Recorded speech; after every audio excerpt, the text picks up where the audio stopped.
Hello दोस्तों, आज हम लोग क्लास 9 का रशियन रेवोल्यूशन चैप्टर 2 है। ये आपके हिस्ट्री का, सोशल साइंस का। आज उसको कंटिन्यू करेंगे। बहुत दिन से वीडियो नहीं आ रही थी, कुछ प्रॉब्लम थी इसकी वजह से, पर अब से वीडियो टोटली कंटिन्यू रहेंगे हर दिन। तो आइए चलिए हम आगे बढ़ते हैं।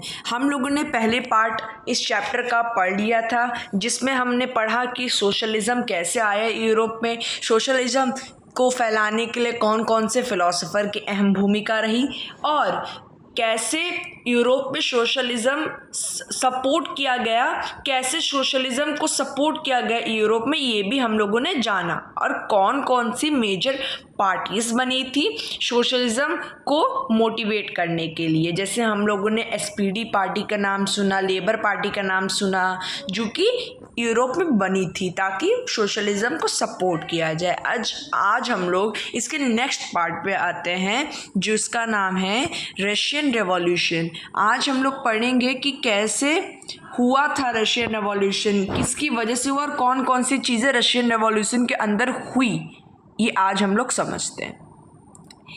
In one of the least industrialized of Europe state, this was a situation reversed. Socialists took over the government in Russia through the October Revolution in 1917। अब इसमें क्या हुआ कि रशियन रेवोल्यूशन से एक टाइप की शॉर्ट मतलब होती है ना, क्या कहते हैं, समरी टाइप की, ये थोड़ी बताई गई है कि रशियन रेवोल्यूशन का मेन पार्ट जो रशियन रेवोल्यूशन है, ये मेजर 2 पार्ट्स में डिवाइडेड है। पहला पार्ट है इसका फेब्रवरी रिवॉल्यूशन का, फिर इसका अक्टूबर रेवोल्यूशन का। यही दो से मिलकर एक पूरा रशियन रेवोल्यूशन बना है, जो कि 1917 में हुआ था। अब क्या हुआ, जो सोशलिस्ट ग्रुप थे जो सोशलिज्म को फैलाना चाहते थे, उन्होंने रशिया की कमान संभाली और वहाँ की गवर्नमेंट बनाई। कब, किसके बाद? अक्टूबर रेवोल्यूशन के होने के बाद। The fall of monarchy in February 1970 and the events of October are normally called Russian Revolution। जो फरवरी 1917 का इवेंट्स था और अक्टूबर रेवोल्यूशन का इवेंट्स था, इसी से मिलकर रशियन रेवोल्यूशन बना है। How did this come about? What were the social and political condition in Russia when the revolution occurred? To answer this question, let us look at Russia a few years before the revolution। तो आइए हम लोग 1917 की revolution को पढ़ने से पहले Russian empire के बारे में जानते कि पहले रशियन एम्पायर कैसा था। इन 1940 द ज़ार निकोलस सेकेंड, अब जो ज़ार निकोलस है, जो उसका चेहरा बना हुआ है, ये जो आदमी था, ये वहाँ का मोनार्क था। कहाँ का? रशिया का। Besides the territory around Moscow, Russian Empire included current-day Finland, Latvia, Lithuania, Estonia, parts of Poland, Ukraine, Belarus. अब क्या हुआ कि उस समय जो रशिया था ना, वो एक बहुत बड़ा एम्पायर हुआ करता था। वो बहुत मतलब अपनी उसने पकड़ बहुत दूर दूर के देशों तक फैलाई हुई थी, और रशियन एम्पायर एक वास्ट एम्पायर हुआ करता था उस समय का। आज के समय में जैसे यूक्रेन, पोलैंड है, इस सब के ऊपर उसने कब्जा कर रखा था। It stretched to the Pacific and comprised today's Central Asian state as well as Georgia, Armenia, Azerbaijan। अब क्या है, रशिया जो है उसने पैसिफिक साइड तक अपने सेंट्रल एशियन स्टेट को भी कब्जा कर रखा था, जैसे जॉर्जिया हो गई, आर्मेनिया हो गई और अज़रबैजान हो गई। ये सारी जगहों को उसने पकड़ कर रखा था। The majority religion was Russian Orthodox Christianity. अब जो रशिया था ना, रशिया में मेजर रिलीजन एक ही था। रशिया में बस एक ही रिलीजन था जिसका नाम था रशियन ऑर्थोडॉक्स क्रिश्चियनिटी। मतलब ये मतलब इनकी मेजॉरिटी थी एक टाइप से उस पॉपुलेशन में। Which had grown out of the Greek Orthodox church, जो कि ग्रीक ऑर्थोडॉक्स चर्च से ही बनकर बने हुए हैं, इमर्ज हुए हैं Russian Orthodox Christianity. But the empire also included Catholics, Protestants और मुस्लिम, बुद्धिस्ट। और भी बहुत सारी पार्टीज थी, पर ये माइनॉरिटी में थी। अब हम लोग पढ़ते हैं इकोनॉमी एंड सोसाइटी। अब इसमें बताएगा रशिया की इकोनॉमी कैसी थी, रशियन सोसाइटी कैसे थी। At the beginning of 20th century the vast majority of Russia people were agriculturist. अब जो रशिया था ना, रशिया में क्या था कि रशिया में 85% पॉपुलेशन, लगभग 85% पॉपुलेशन एग्रीकल्चर पे बेस्ड ही, और जो रशिया था वही मेजर सपोर्टर था ग्रेन्स का पूरे यूरोप में। जो मेजर क्या कहते हैं, जो एक्सपोर्टर था, और ये एग्रीकल्चर को रशिया बहुत अच्छे से सपोर्ट भी करता था क्योंकि उसकी बहुत ज़्यादा पॉपुलेशन उस पे ही बेस्ड थी, उनकी लिवलीहुड एग्रीकल्चर बेस्ड थी। और क्या हुआ कि this proportion was higher than in most European countries, और बाकी यूरोपियन कंट्रीज को कंपैरिजन करते हुए रशिया का क्या था कि रशिया की एग्रीकल्चर प्रपोर्शन ज़्यादा थी। और for instance in Germany and France the proportion was between 40 to 50%। अब जो जर्मनी और फ्रांस था उधर यही एग्रीकल्चर बेस्ड पीपल की प्रपोर्शन 40 to 50% थी, बाकी रशिया में कितनी थी, 85%। तो ये सबसे ज़्यादा थी उस समय यूरोप में। In the empire, cultivators produced for the market as well as for their own needs, and Russia was a major exporter of grain. अब रशिया जो था उस समय का 20th सेंचुरी का एक मेजर एक्सपोर्टर ऑफ ग्रेन था। मतलब रशिया जो था वही ज़्यादा कंट्रीज़ में अपने ग्रेन बेचता था और एक्सपोर्ट करता था। Industry was found in pockets. इसका मतलब है जो इंडस्ट्रीज़ थी वो बहुत कम हुआ करती थी। सिर्फ हम लोग अभी पढ़ेंगे कि सिर्फ और सिर्फ ऐसी 2 जगह ही थी जहाँ इंडस्ट्रीज़ हुआ करती थी। कहाँ? रशिया में। Prominent industrial areas was sent Petersburg and Moscow जिसे हम जानते हैं रशिया की करंट कैपिटल भी है। तो मॉस्को और सेंट पीटर्सबर्ग क्या है, एक जर्मन नेम है। इसी का नाम आगे चलकर पेट्रोगार्ड रख दिया गया था, जिसमें हम पेट्रोगार्ड के बारे में अभी हम आगे पढ़ेंगे इस चैप्टर में। Craftsmen undertook much of the production, but large factories existed alongside craft workshops. Many factories were set up in the 1819 when Russian railway was extended and foreign investment in industry increased. अब जो major factories थी Russia में वो 1890s में setup हुई जब Russian railway extend हो रहा था, मतलब रशियन रेलवे का एक्सपेंशन हो रहा था और फॉरेन इन्वेस्टमेंट भी बहुत ज़्यादा हो रही थी फैक्ट्रीज और इंडस्ट्रीज़ में। कोल प्रोडक्शन डबल हो गया, जो कोल का प्रोडक्शन था वो डबल हो गया and iron and steel output quadruple. मतलब क्वाड्रपल का मतलब ये होगा कि 4 times बढ़ गया उधर के iron and steel output. By the 1900s in some area factory workers and craftsman were almost equal in number. अब क्या हुआ कि 1900 के टाइम में सम एरिया फैक्ट्री वर्कर्स के कुछ एरिया और क्राफ्ट्समैन जो थे, कुछ एरिया में फैक्ट्री वर्कर्स और क्राफ्ट्समैन थे वो लगभग बराबर हो गए, मतलब दोनों की पॉपुलेशन लगभग बराबर होगी। Most industries was the private property for industrialist. अब जो मोस्ट इंडस्ट्रीज थी वो प्राइवेट हुआ करती थी, मतलब उससे गवर्नमेंट कंट्रोल नहीं करती थी, कोई एक प्राइवेट पर्सन कंट्रोल करता था।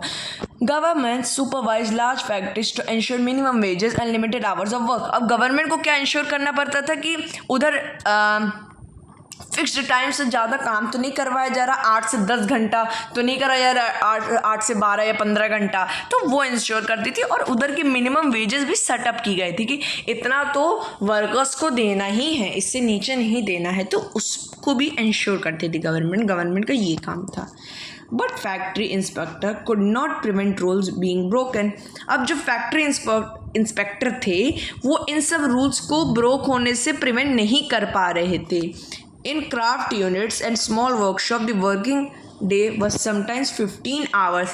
जहाँ 8 hour होना चाहिए था वहाँ 15 hours काम करवाया जा रहा था उनसे, पर वेजेस उनको उस हिसाब से बहुत गंदी मिल रही थी और बहुत पुअर वेजेस मिल रही थी। Compared with 10 or 12 hours in factories. Accommodation varied from rooms to dormitories. Workers were divided social group. Some had strong links with the villages from which they came. Others had settled in cities permanently. अब कुछ workers थे वो एक social group हुआ करती थी workers. कुछ workers जो थे अपने विलेज से आए तो विलेज से उनकी पकड़ बनी हुई थी, पर क्या वो कुछ तो आए और सिटीज़ में एकदम बस गए. Workers were divided by skill. अब जो वर्कर्स थे वो स्किल के बेसिस पे डिवाइडेड थे. अब metal workers of Saint Petersburg recalled metal workers consider themselves aristocrat among other workers. अब क्या बोला गया कि मेटल वर्कर्स जो हैं वो अपने आप को एरिस्टोक्रेट मानते हैं अदर वर्कर्स के कंपैरिजन में. Their occupation demanded more training and skill. उनकी ऑक्यूपेशन जो है वो और ज़्यादा स्किल और ट्रेनिंग डिमांड करती. Women made up 31% of the factory labour force by 1914 तक जो वुमेन थी वो लगभग 31% फैक्ट्री लेबर की मतलब 31% जो वेटर्स थी फैक्ट्री लेबर के मैन फोर्स में वो वुमेन की थी. But they were paid less than man between half and 3/4 of a man's wage. मतलब क्या था कि जो वुमेन्स थी उन्हें लेस पे किया जाता था, और लेस पे किया जाता था उसके पीछे भी बहुत सारे रीजंस हो सकते हैं. जैसे कुछ हो सकता है कि उधर स्टीरियोटाइप टाइप की कोई चीज़ हो रही हो, डिस्क्रिमिनेशन होता हो, और क्या पता जैसे वुमेन्स को पढ़ाया भी नहीं जाता था उधर, वो कुछ ही लोगों को मतलब पढ़ने का राइट मिला होगा, ऐसा भी हो सकता है. और ये भी होने की प्रोबेबिलिटी हाई है कि पढ़ने की वजह से उनकी स्किल कम है और स्किल कम होने की वजह से उनको लेस पे किया जा रहा है.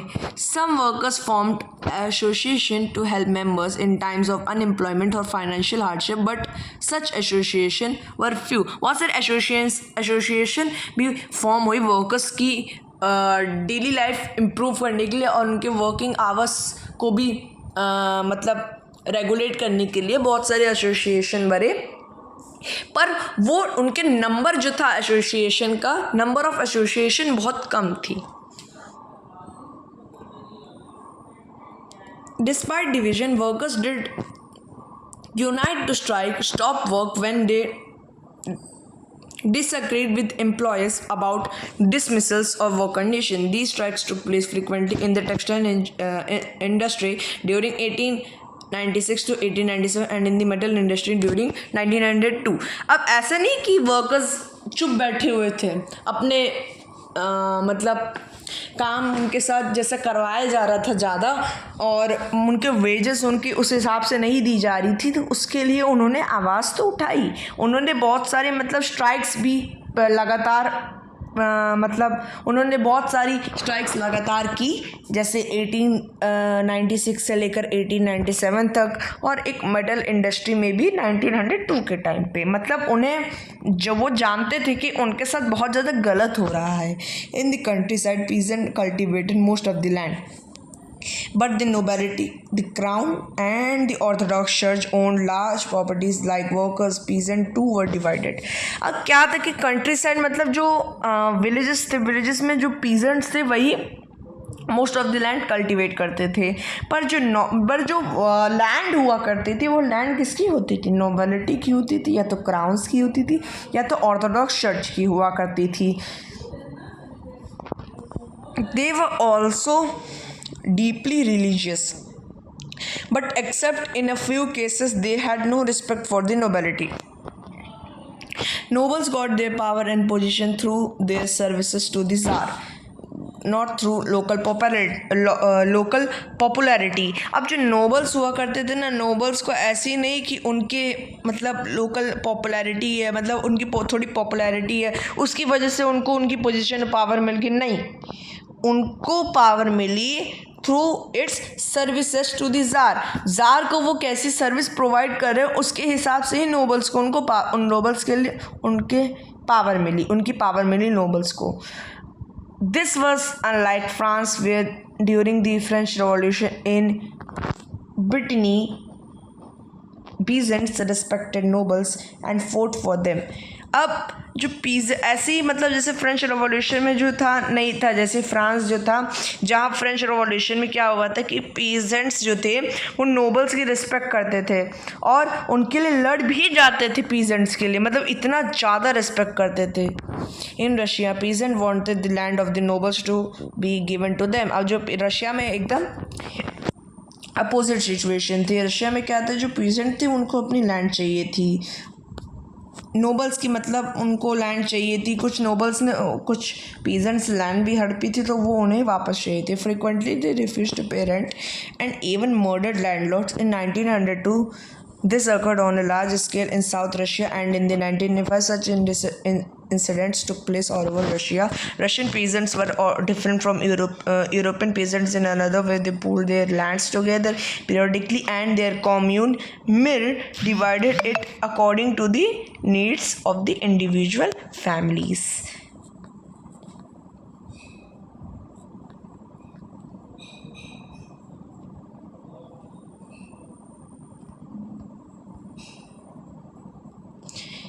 अब आगे क्या है, सोशलिज्म इन रशिया. अब रशिया में हम लोग देखते सोशलिज्म कैसे आया.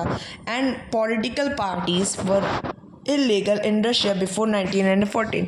1914 से पहले तक उधर कोई पॉलिटिकल पार्टी बनाई जाती थी तो उसे इलीगल माना जाता था. Russian Socialist Democratic Workers Party was found in 1898 by socialist who respected Marx idea. Marx जैसे हम कार्ल मार्क्स को जानते हैं, कार्ल मार्क्स के बारे में हमने पढ़ा था कि ये एक टाइप का फिलोसोफर थे जिसने सोशलिज्म को सपोर्ट किया था. इन्होंने बोला था कि कैपिटलिस्ट को रिमूव करना चाहिए और वर्कर्स को अपने अच्छाई के लिए आवाज़ उठानी चाहिए. तो इसी के मोटो पे उन्हीं के आइडियाज़ को मद्देनज़र रखते हुए और उनके आइडियाज़ को रिस्पेक्ट करते हुए सोशल डेमोक्रेटिक वर्कर्स पार्टी बनी थी 1819 में. आगे चलकर इसी पार्टी का नाम हो गया था बोल्शेविक्स पार्टी. आगे चलकर इसे कम्युनिस्ट पार्टी भी कहा गया और बोल्शेविक्स पार्टी भी कहा गया.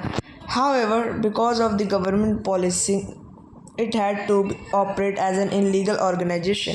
ड्यू टू गवर्नमेंट पॉलिसी, जैसे हम लोगों ने देखा गवर्नमेंट की पॉलिसी थी कि अगर कोई ऐसी पॉलिटिकल पार्टी बनेगी तो वो इलीगल मानी जाएगी. But due to government policy इसे ऑपरेट किया गया एज अ इलीगल ऑर्गेनाइजेशन.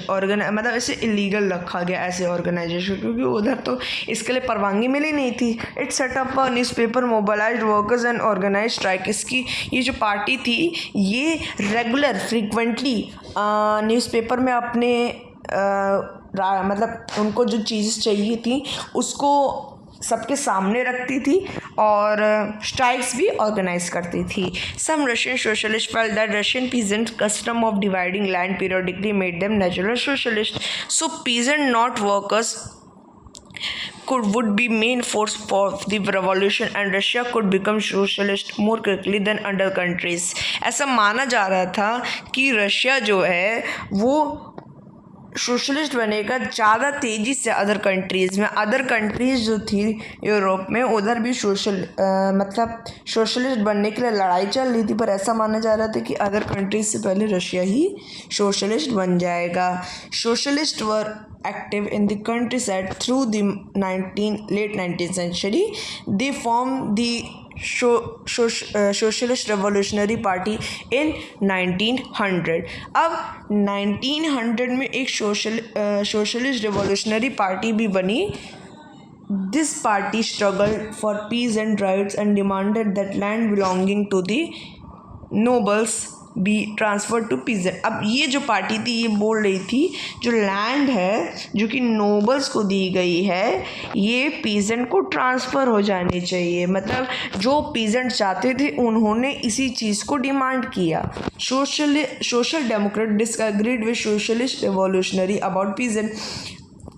अब जो सोशल डेमोक्रेटिक वर्कर्स पार्टी थी वो सोशलिस्ट रिवॉल्यूशनरी से डिफरेंट थी थोड़ा और इनको डिसएग्री कर गई थी. मतलब ये जो कह रहे हैं वो गलत कह रहे हैं. Lenin felt that peasant were not one united group.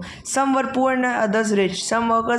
Some worked as laborers while others were capitalists who employed workers. Given this differentiation within them, they could not all be part of a socialist movement. the party was divided over the strategy of organization. Vladimir Lenin, who led the Bolshevik party, thought that in a repressive society like Tsarist Russia, the party should be disciplined and should control the number of quality of its member. अब इसमें Bolsheviks party बनी थी एक,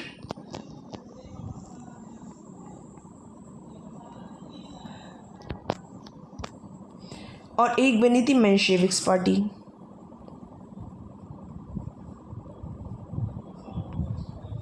अब जो Bolsheviks और Menshevik party थी, इनके जो आइडियाज़ थे वो काफ़ी ज़्यादा डिफरेंट थे।